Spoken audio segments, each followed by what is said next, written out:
The Greek Interpreter by Arthur Conan Doyle. Narrated by Peter Silverleaf.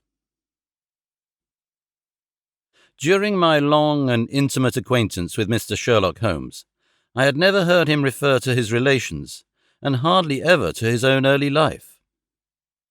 This reticence upon his part had increased the somewhat inhuman effect which he produced upon me, until sometimes I found myself regarding him as an isolated phenomenon, a brain without a heart, as deficient in human sympathy as he was preeminent in intelligence. His aversion to women and his disinclination to form new friendships were both typical of his unemotional character, but not more so than his complete suppression of every reference to his own people. I had come to believe that he was an orphan with no relatives living, but one day, to my very great surprise, he began to talk to me about his brother. It was after tea on a summer evening, and the conversation, which had roamed in a desultory, spasmodic fashion from golf clubs to the causes of the change in the obliquity of the ecliptic, came round at last to the question of atavism and hereditary aptitudes. The point under discussion was how far any singular gift in an individual was due to his ancestry and how far to his own early training.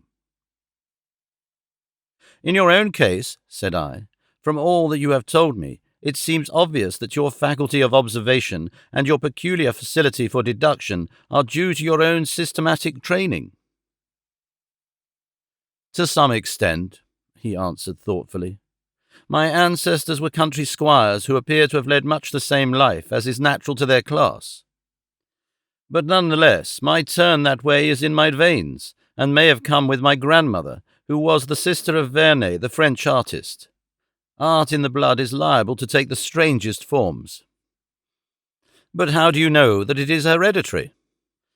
"Because my brother Mycroft possesses it in a larger degree than I do." This was news to me indeed. If there were another man with such singular powers in England, how was it that neither police nor public had heard of him? I put the question with a hint that it was my companion's modesty which made him acknowledge his brother as his superior. Holmes laughed at my suggestion. "My dear Watson," said he, "I cannot agree with those who rank modesty among the virtues. To the logician all things should be seen exactly as they are, and to underestimate one's self is as much a departure from truth as to exaggerate one's own powers.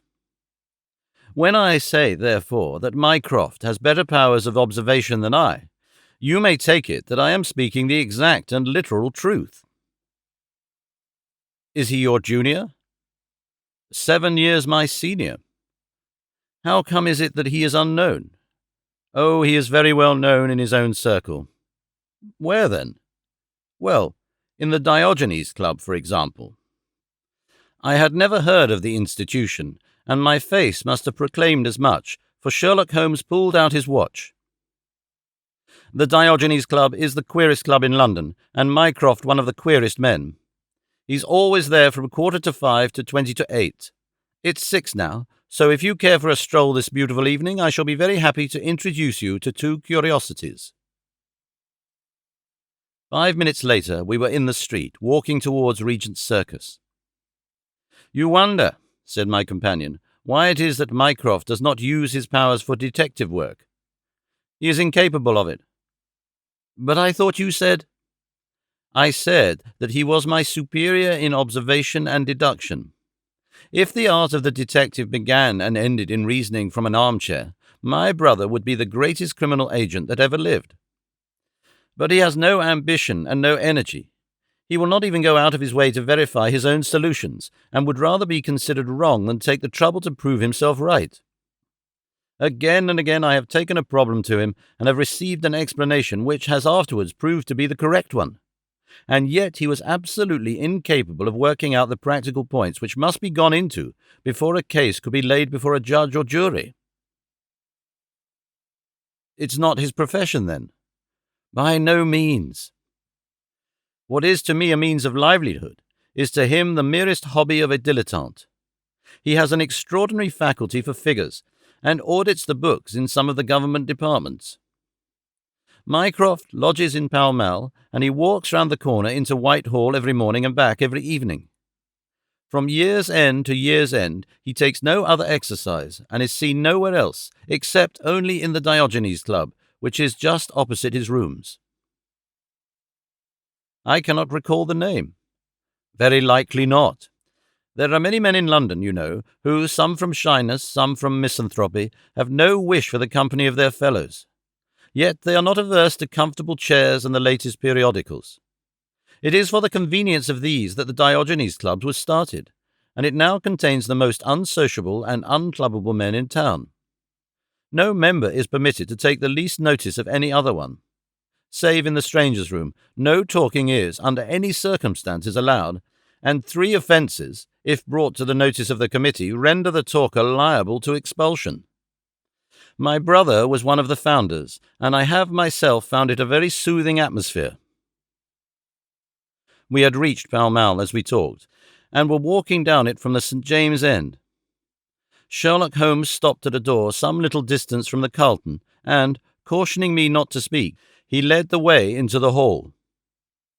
Through the glass panelling I caught a glimpse of a large and luxurious room, in which a considerable number of men were sitting about and reading papers, each in his own little nook. Holmes showed me into a small chamber, which looked out into Pall Mall, and then, leaving me for a minute, he came back with a companion whom I knew could only be his brother. Mycroft Holmes was a much larger and stouter man than Sherlock. His body was absolutely corpulent, but his face, though massive, had preserved something of the sharpness of expression which was so remarkable in that of his brother. His eyes, which were of a peculiarly light, watery grey, seemed to always retain that far-away, introspective look which I had only observed in Sherlock's when he was exerting his full powers. "I am glad to meet you, sir," said he, putting out a broad, fat hand like the flipper of a seal. "I hear of Sherlock everywhere since you became his chronicler. By the way, Sherlock, I expected to see you round last week to consult me over the Manor House case. I thought you might be a little out of your depth." "No, I solved it," said my friend, smiling. "It was Adams, of course." "Yes, it was Adams. I was sure of it from the first." The two sat down together in the bow window of the club. "To anyone who wishes to study mankind, this is the spot," said Mycroft. "Look at the magnificent types. Look at those 2 men who are coming towards us, for example." "The billiard marker and the other?" "Precisely. What do you make of the other?" The 2 men had stopped opposite the window. Some chalk marks over the waistcoat pocket were the only signs of billiards which I could see in one of them. The other was a very small, dark fellow, with his hat pushed back and several packages under his arm. "An old soldier, I perceive," said Sherlock. "And very recently discharged," remarked the brother. "Served in India, I see. And a non-commissioned officer." "Royal Artillery, I fancy," said Sherlock. "And a widower?" "But with child." "Children, my dear boy, children." "Come," said I, laughing, "this is a little too much." "Surely," answered Holmes, "it is not hard to say that a man with that bearing, expression of authority, and sun-baked skin is a soldier, is more than a private, and is not long from India. That he has not left the service long is shown by his still wearing his ammunition boots, as they are called," observed Mycroft. "He had not the cavalry stride, yet he wore his hat on one side, as is shown by the lighter skin of that side of his brow. His weight is against his being a sapper. He is in the artillery. Then, of course, his complete mourning shows that he has lost someone very dear. The fact that he is doing his own shopping looks as though it were his wife. He has been buying things for children, you perceive. There is a rattle which shows that one of them is very young. The wife probably died in childbed. The fact that he has a picture book under his arm shows that there is another child to be thought of." I began to understand what my friend meant when he said that his brother possessed even keener faculties than he did himself. He glanced across at me and smiled. Mycroft took snuff from a tortoise-shell box and brushed away the wandering grains from his coat front with a large red silk handkerchief. "By the way, Sherlock," said he, "I have had something quite after your own heart, a most singular problem, submitted to my judgment. I really had not the energy to follow it up, save in a very incomplete fashion, but it gave me a basis for some pleasing speculation. If you would care to hear the facts—" "My dear Mycroft, I should be delighted." The brother scribbled a note upon a leaf of his pocket-book, and, ringing the bell, he handed it to the waiter. "I have asked Mr. Melas to step across," said he. "He lodges on the floor above me, and I have some slight acquaintance with him, which led him to come to me in his perplexity. Mr. Melas is a Greek by extraction, and as I understand, and he is a remarkable linguist. He earns his living partly as interpreter in the law courts, and partly by acting as guide to any wealthy Orientals who may visit the Northumberland Avenue hotels. I think I will leave him to tell his very remarkable experience in his own fashion." A few minutes later we were joined by a short, stout man whose olive face and coal-black hair proclaimed his southern origin, though his speech was that of an educated Englishman. He shook hands eagerly with Sherlock Holmes, and his dark eyes sparkled with pleasure when he understood that the specialist was anxious to hear his story. "I do not believe that the police credit me, on my word, I do not," he said in a wailing voice. "Just because they have never heard of it before, they think that such a thing cannot be. But I know that I shall never be easy in my mind until I know what has become of my poor man with the sticking plaster upon his face." "I am all attention," said Sherlock Holmes. "This is Wednesday evening," said Mr. Melas. "Well then, it was Monday night, only 2 days ago, you understand, that all this happened. I am an interpreter, as perhaps my neighbour there has told you. I interpret all languages, or nearly all, but as I am a Greek by birth, and with a Grecian name, it is with that particular tongue that I am principally associated. For many years I have been the chief Greek interpreter in London, and my name is very well known in the hotels. It happens not infrequently that I am sent for at strange hours by foreigners who get into difficulties, or by travellers who arrive late and wish my services. I was not surprised, therefore, on Monday night when a Mr. Latimer, a very fashionably dressed young man, came up to my rooms and asked me to accompany him in a cab which was waiting at the door. A Greek friend had come to see him upon business, he said, and as he could speak nothing but his own tongue, the services of an interpreter were indispensable. He gave me to understand that his house was some little distance off, in Kensington, and he seemed to be in a great hurry, bustling me rapidly into the cab when we had descended to the street. I say into the cab, but I soon became doubtful as to whether it was not a carriage in which I found myself. It was certainly more roomy than the ordinary four-wheeled disgrace to London, and the fittings, though frayed, were of rich quality. Mr. Latimer seated himself opposite to me, and we started off through Charing Cross and up the Shaftesbury Avenue. We had come out upon Oxford Street, and I had ventured some remark as to this being a roundabout way to Kensington, when my words were arrested by the extraordinary conduct of my companion. He began by drawing a most formidable-looking bludgeon loaded with lead from his pocket, and switching it backward and forward several times, as if to test its weight and strength. Then he placed it without a word upon the seat beside him. Having done this, he drew up the windows on each side, and I found, to my astonishment, that they were covered with paper so as to prevent my seeing through them. "I'm sorry to cut off your view, Mr. Melas," said he. "The fact is that I have no intention that you should see what the place is to which we are driving. It might possibly be inconvenient to me if you could find your way there again." As you can imagine, I was utterly taken aback by such an address. My companion was a powerful, broad-shouldered young fellow, and apart from the weapon, I should not have had the slightest chance in a struggle with him. "This is very extraordinary conduct, Mr. Latimer," I stammered. "You must be aware that what you are doing is quite illegal." "It is somewhat of a liberty, no doubt," said he, "but we'll make it up to you. I must warn you, however, Mr. Melas, that if at any time tonight you attempt to raise an alarm or do anything which is against my interests, you will find it a very serious thing. I beg you to remember that no one knows where you are, and that whether you are in this carriage or in my house, you are equally in my power." His words were quiet, but he had a rasping way of saying them which was very menacing. I sat in silence, wondering what on earth could be his reason for kidnapping me in this extraordinary fashion. Whatever it might be, it was perfectly clear that there was no possible use in my resisting, and that I could only wait to see what might befall.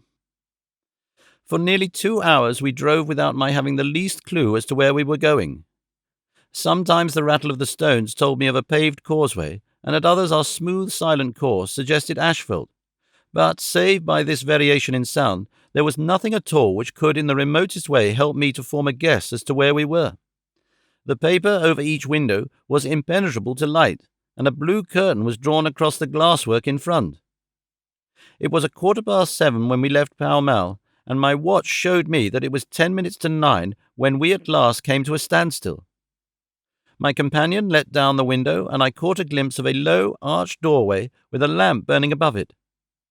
As I hurried from the carriage, it swung open, and I found myself inside the house, with a vague impression of a lawn and trees on each side of it as I entered. Whether these were private grounds, however, or bona fide country was more than I could possibly venture to say. There was a coloured gas lamp inside, which was turned so low that I could see little save that the hall was of some size and hung with pictures. In the dim light I could make out that the person who had opened the door was a small, mean-looking middle-aged man with rounded shoulders. As he turned towards us, the glint of the light showed me that he was wearing glasses. "Is this Mr. Mellis, Harold?" said he. "Yes." "Well done, well done. No ill will, Mr. Mellis, I hope, but we could not get on without you. If you deal fair with us, you'll not regret it, but if you try any tricks, God help you." He spoke in a nervous, jerky fashion, with little giggling laughs in between, but somehow he impressed me with fear more than the other. "What do you want with me?" I asked. "Only to ask a few questions of a Greek gentleman who is visiting us, and to let us have the answers. But say no more than you are told to say, or—" Here came the nervous giggle again. "You had better never have been born." As he spoke, he opened a door and showed the way into a room which appeared to be very richly furnished, but again the only light was afforded by a single lamp half turned down. The chamber was certainly large, and the way in which my feet sank into the carpet as I stepped across it told me of its richness. I caught glimpses of velvet chairs, a high white marble mantelpiece, and what seemed to be a suit of Japanese armour at one side of it. There was a chair just under the lamp, and the elderly man motioned that I should sit in it. The younger had left us, but he suddenly returned through another door, leading with him a gentleman clad in some sort of loose dressing gown, who moved slowly towards us. As he came into the circle of dim light, which enables me to see him more clearly, I was thrilled with horror at his appearance. He was deadly pale and terribly emaciated, with the protruding, brilliant eyes of a man whose spirit was greater than his strength. But what shocked me more than any signs of physical weakness was that his face was grotesquely crisscrossed with sticking plaster, and that one large pad of it was fastened over his mouth. "Have you the slate, Harold?" cried the older man, as this strange being fell rather than sat down into a chair. "Are his hands loose? Now then, give him the pencil. You are to ask the questions, Mr. Mellis, and he will write the answers. Ask him first of all whether he is prepared to sign the papers." The man's eyes flashed fire. "Never," he wrote in Greek upon the slate. "On no condition?" I asked at the bidding of our tyrant. "Only if I see her married in my presence by a Greek priest whom I know." The man giggled in his venomous way. "You know what awaits you, then?" "I care nothing for myself." These are samples of the questions and answers which made up our strange, half-spoken, half-written conversation. Again and again I had to ask him whether he would give in and sign the documents. Again and again I had the same indignant reply. But soon a happy thought came to me. I took to adding on little sentences of my own to each question, innocent ones at first, to test whether either of our companions knew anything of the matter, and then, as I found that they showed no signs, I played a more dangerous game. Our conversation ran something like this: "You can do no good by this obstinacy. Who are you? I care not. I am a stranger in London. Your fate will be upon your head. How long have you been here? Let it be so. 3 weeks. The property can never be yours. What ails you? I shall not go to villains. They are starving me. You shall go free if you sign. What is this house? I will never sign. I do not know. You are not doing her any service. What is your name? Let me hear her say so. Cratides. You shall see her if you sign. Where are you from? Then I shall never see her. Athens.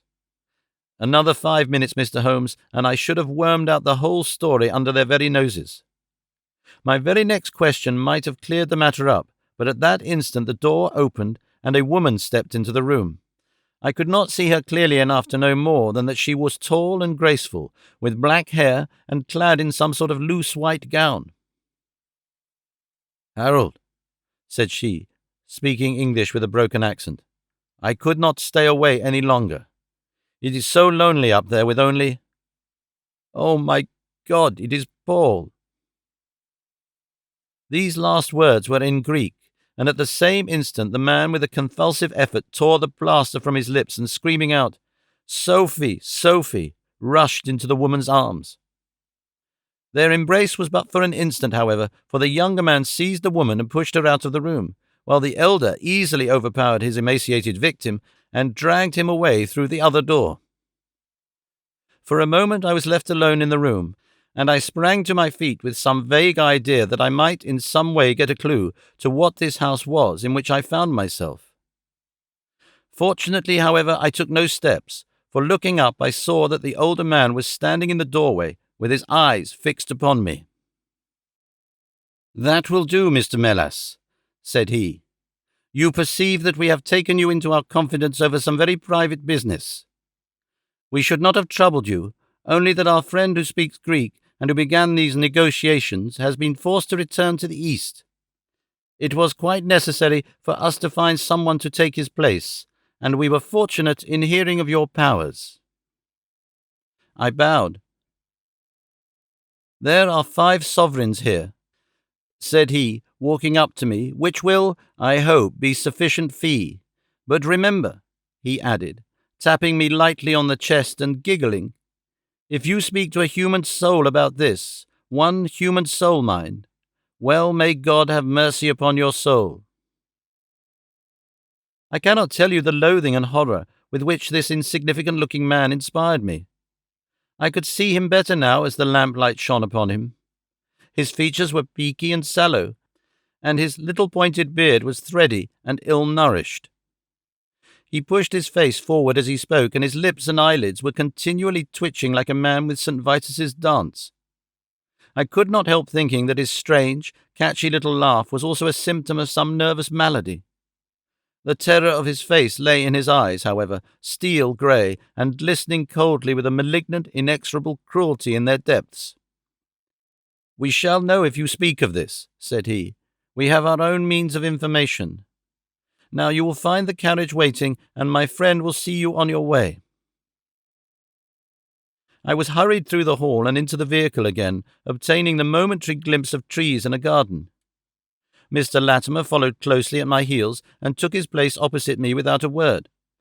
In silence we again drove for an interminable distance, with the windows raised, until at last, just after midnight, the carriage pulled up. You will get down here, Mr. Melas, said my companion. I am sorry to leave you so far from your house, but there is no alternative. Any attempt upon your part to follow the carriage can only end in injury to yourself.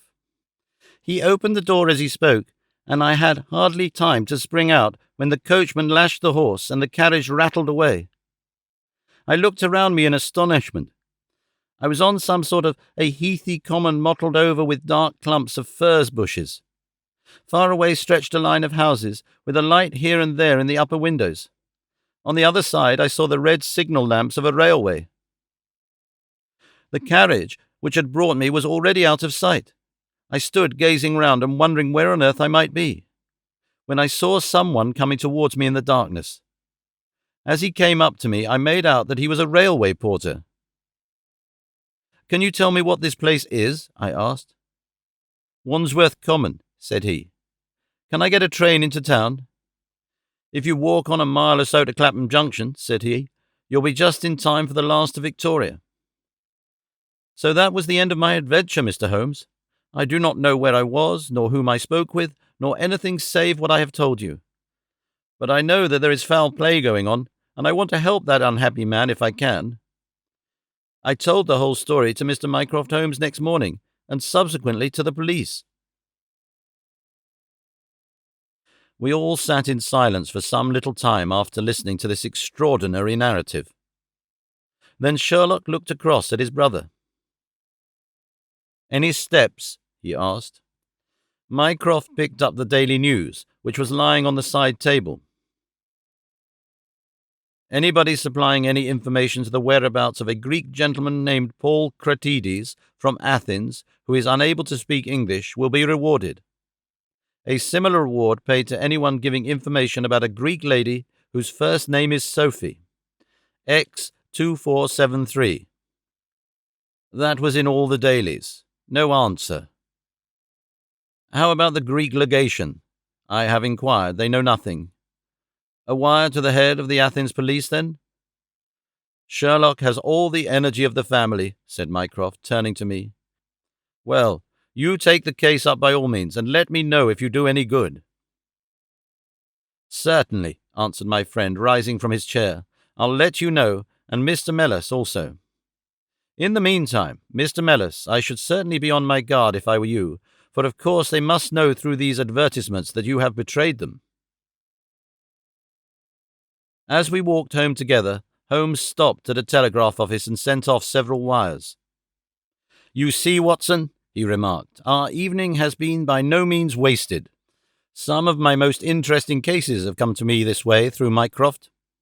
The problem which we have just listened to, although it can admit of but one explanation, has still some distinguishing features. You have hopes of solving it? Well, knowing as much as we do, it will be singular indeed if we fail to discover the rest. You must yourself have formed some theory which will explain the facts to which we have listened. In a vague way, yes. What was your idea, then? It seemed to me to be obvious that this Greek girl had been carried off by the young Englishman named Harold Latimer. Carried off from where? Athens, perhaps? Sherlock Holmes shook his head. This young man could not talk a word of Greek. The lady could talk English fairly well. Inference that she had been in England some little time, but he had not been in Greece. Well, then, we will presume that she had come on a visit to England, and that this Harold had persuaded her to fly with him. That is more probable. Then the brother, for that I fancy must be the relationship, comes over from Greece to interfere. He imprudently puts himself into the power of the young man and his older associate. They seize him and use violence towards him in order to make him sign some papers to make over the girl's fortune, of which he may be trustee to them. This he refuses to do. In order to negotiate with him, they have to get an interpreter, and they pitch upon this Mr. Mellis, having used some other one before. The girl is not told of the arrival of her brother, and finds it out by the merest accident. Excellent, Watson, cried Holmes. I really fancy that you are not far from the truth. You see that we hold all the cards, and we have only to fear some sudden act of violence on their part. If they give us time, we must have them. But how can we find where this house lies? Well, if our conjecture is correct, and the girl's name is or was Sophie Cratides, we should have no difficulty in tracing her. That must be our main hope, for the brother is, of course, a complete stranger. It is clear that some time has elapsed since this Harold established these relations with the girl, some weeks at any rate, since the brother in Greece has had time to hear of it and come across. If they have been living in the same place during this time, it is possible that we shall have some answer to Mycroft's advertisement. We had reached our house in Baker Street while he had been talking. Holmes ascended the stair first, and as he opened the door of our room, he gave a start of surprise. Looking over his shoulder, I was equally astonished. His brother Mycroft was sitting smoking in the armchair. "Come in, Sherlock, come in, sir," said he blandly, smiling at our surprised faces. You don't expect such energy from me, do you, Sherlock? But somehow this case attracts me. How did you get here? I passed you in a hansom. There has been some new development? I had an answer to my advertisement. Ah, yes, it came within a few minutes of your leaving. And to what effect? Mycroft Holmes took out a sheet of paper. Here it is, said he, written with a J pen on royal cream paper by a middle-aged man with a weak constitution.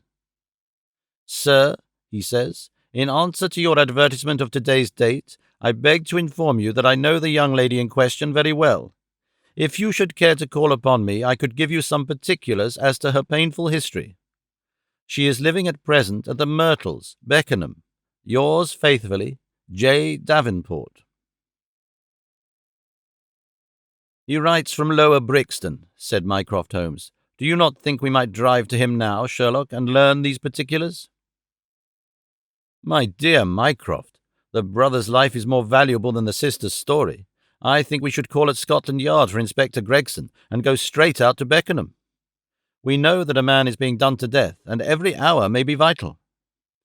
Better pick up Mr. Mellis on our way, I suggested. We may need an interpreter. Excellent, said Sherlock Holmes. Send the boy for a four-wheeler, and we shall be off at once. He opened the table drawer as he spoke, and I noticed that he slipped his revolver into his pocket. Yes, said he, in answer to my glance, I should say from what we have heard that we are dealing with a particularly dangerous gang. It was almost dark before we found ourselves in Pall Mall at the rooms of Mr. Mellis. A gentleman had just called for him, and he was gone. Can you tell me where? Asked Mycroft Holmes. I don't know, sir, answered the woman who had opened the door. I only know that he drove away with the gentleman in a carriage. Did the gentleman give a name? No, sir. He wasn't a tall, handsome, dark young man. Oh, no, sir. He was a little gentleman with glasses, thin in the face, but very pleasant in his ways, for he was laughing all the time that he was talking. Come along, cried Sherlock Holmes abruptly. This grows serious. He observed as we drove to Scotland Yard. These men have got hold of Mellis again. He is a man of no physical courage, as they are well aware from their experience the other night. This villain was able to terrorize him the instant that he got into his presence. No doubt they want his professional services, but having used him, they may be inclined to punish him for what they will regard as his treachery. Our hope was that by taking train we might get to Beckenham as soon or sooner than the carriage. On reaching Scotland Yard, however, it was more than an hour before we could get Inspector Gregson and comply with the legal formalities which would enable us to enter the house. It was 10:15 before we reached London Bridge, and past before the four of us alighted on the Beckenham platform. A drive of half a mile brought us to the Myrtles, a large, dark house standing back from the road in its own grounds. Here we dismissed our cab and made our way up the drive together. The windows are all dark, remarked the inspector. The house seems deserted. Our birds are flown and the nest empty, said Holmes. Why do you say so? A carriage heavily loaded with luggage has passed out during the last hour. The inspector laughed. I saw the wheel tracks in the light of the gate lamp, but where does the luggage come in? You may have observed the same wheel tracks going the other way, but the outward-bound ones were very much deeper, so much so that we can say for certainty that there was a very considerable weight on the carriage. You get a trifle beyond me there, said the inspector, shrugging his shoulder. It will not be an easy door to force, but we will try if we cannot make someone hear us. He hammered loudly at the knocker and pulled at the bell, but without any success. Holmes had slipped away, but he came back in a few minutes. I have a window open, said he.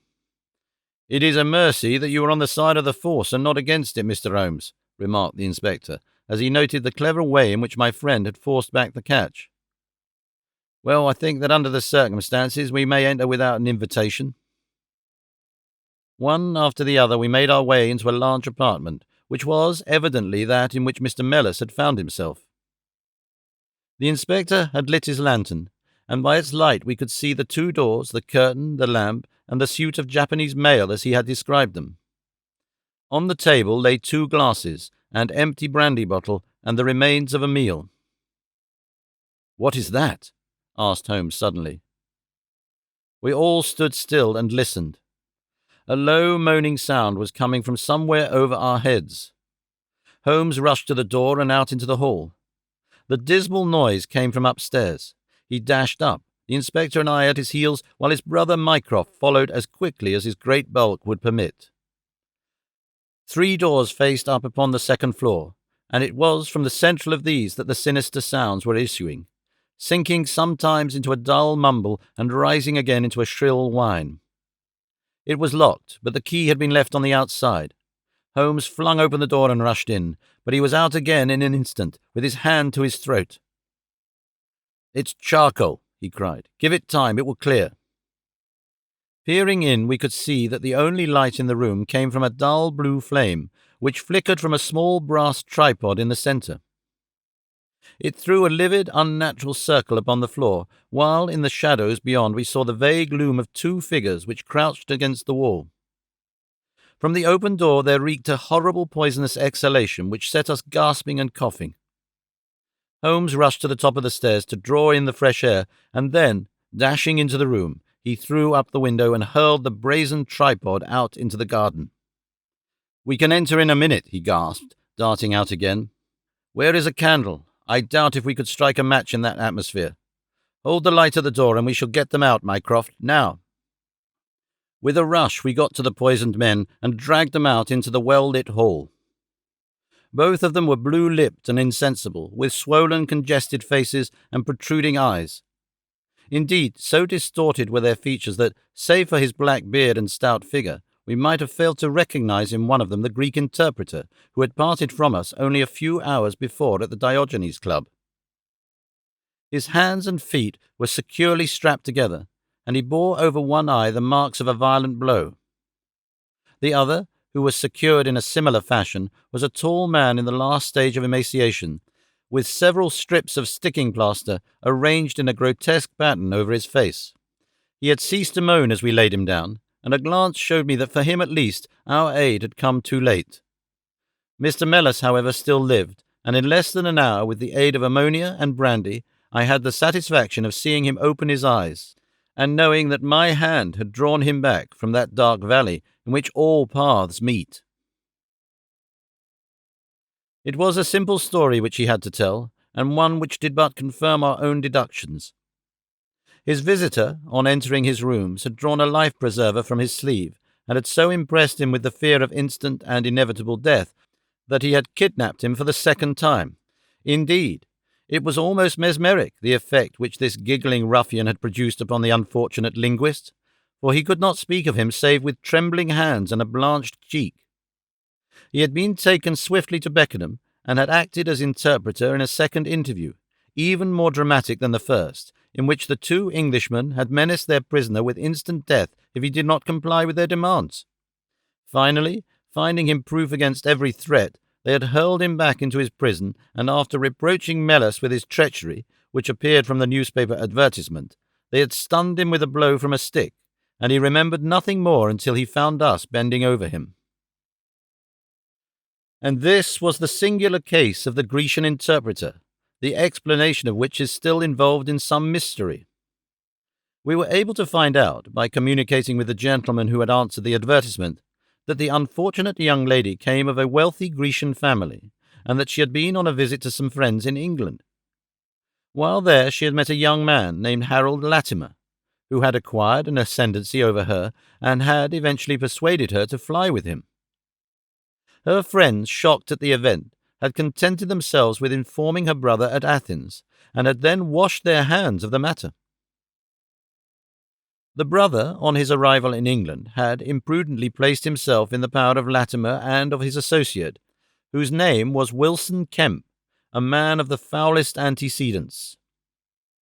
These 2, finding that through his ignorance of the language he was helpless in their hands, had kept him a prisoner, and had endeavoured by cruelty and starvation to make him sign away his own and his sister's property.